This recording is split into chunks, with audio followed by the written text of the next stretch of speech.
Oke, bismillahirrahmanirrahim. Assalamualaikum warahmatullahi wabarakatuh. Kembali lagi di Movies spesial Ramadan. Hari ini hari ketiga puasa. Kita akan bercerita tentang sahabat Rasulullah SAW yang bernama Al-Tufail bin Amr Al-Dawsi. Kita mulai dengan doa Rasulullah kepada beliau. Allahumma ij'alhu ayatan tu'inuhu ala ma yanwi minal khair. Ya Allah, berikanlah untuknya suatu tanda kekuasaan yang dapat membantunya untuk mengerjakan kebaikan yang telah ia niatkan.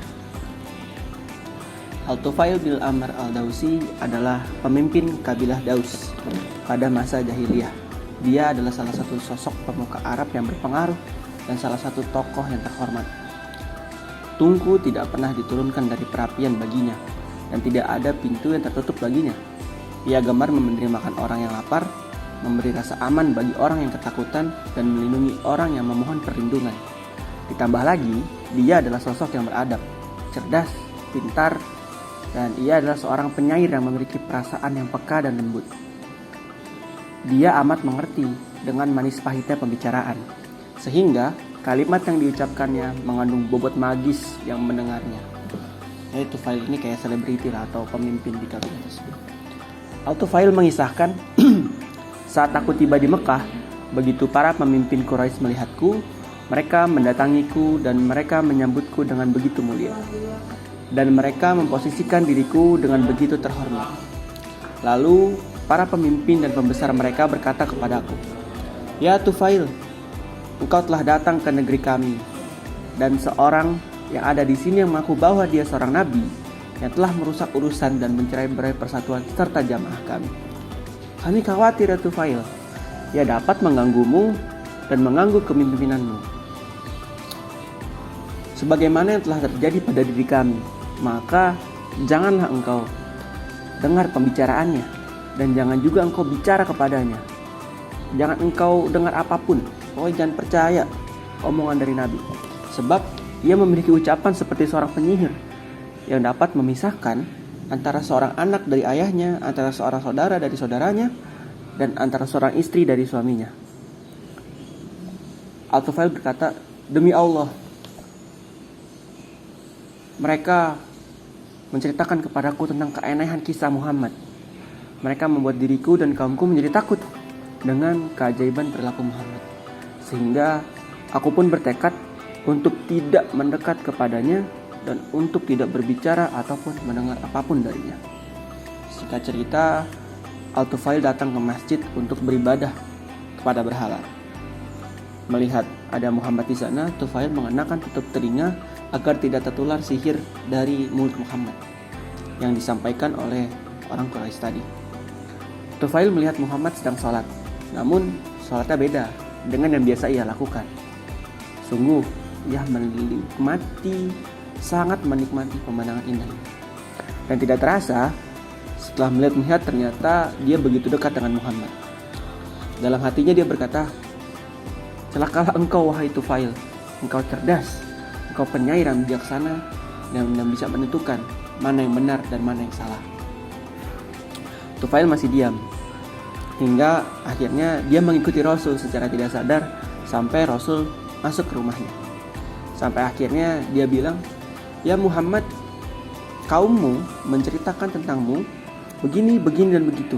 Demi Allah, mereka terus-menerus membuatku khawatir darimu, sehingga aku menutup kedua telingaku dengan kapas agar aku tidak mendengar ucapanmu. Kemudian kehendak Allah berkata lain, sehingga aku mendengar sebagian dari ucapanmu dan aku menganggap hal itu baik. Maka ceritakanlah urusanmu kepadaku." Lalu beliau menceritakan urusannya kepadaku.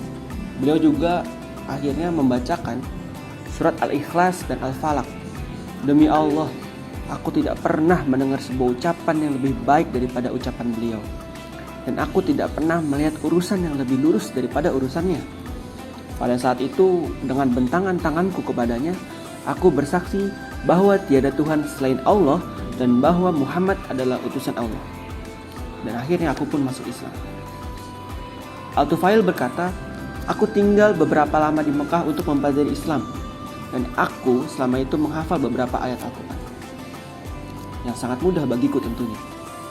Begitu aku berniat kembali ke kampungku, aku berkata, "Ya Rasulullah, aku adalah seorang yang dipatuhi di keluargaku. Saat ini aku mau kembali kepada mereka dan menjadi penyeru mereka kepada Islam. Berdoalah kepada Allah agar Ia memberiku sebuah tanda kekuasaannya yang dapat menjadi penolongku dalam berdakwah kepada mereka." Maka Rasulullah langsung berdoa, "Allahumma ij'al lahu ayatan." Ya Allah, jadikanlah untuknya sebuah tanda kekuasaan.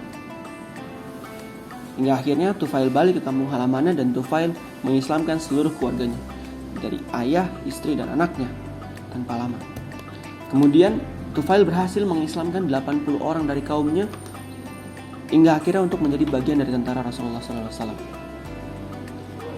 Setelah ikut berperang oleh Rasul, tantangan pun akhirnya datang ketika ia akan mengislamkan kabilah Daus, di mana sebuah berhala bernama Zulkarnain dengan meminta izin kepada Rasulullah.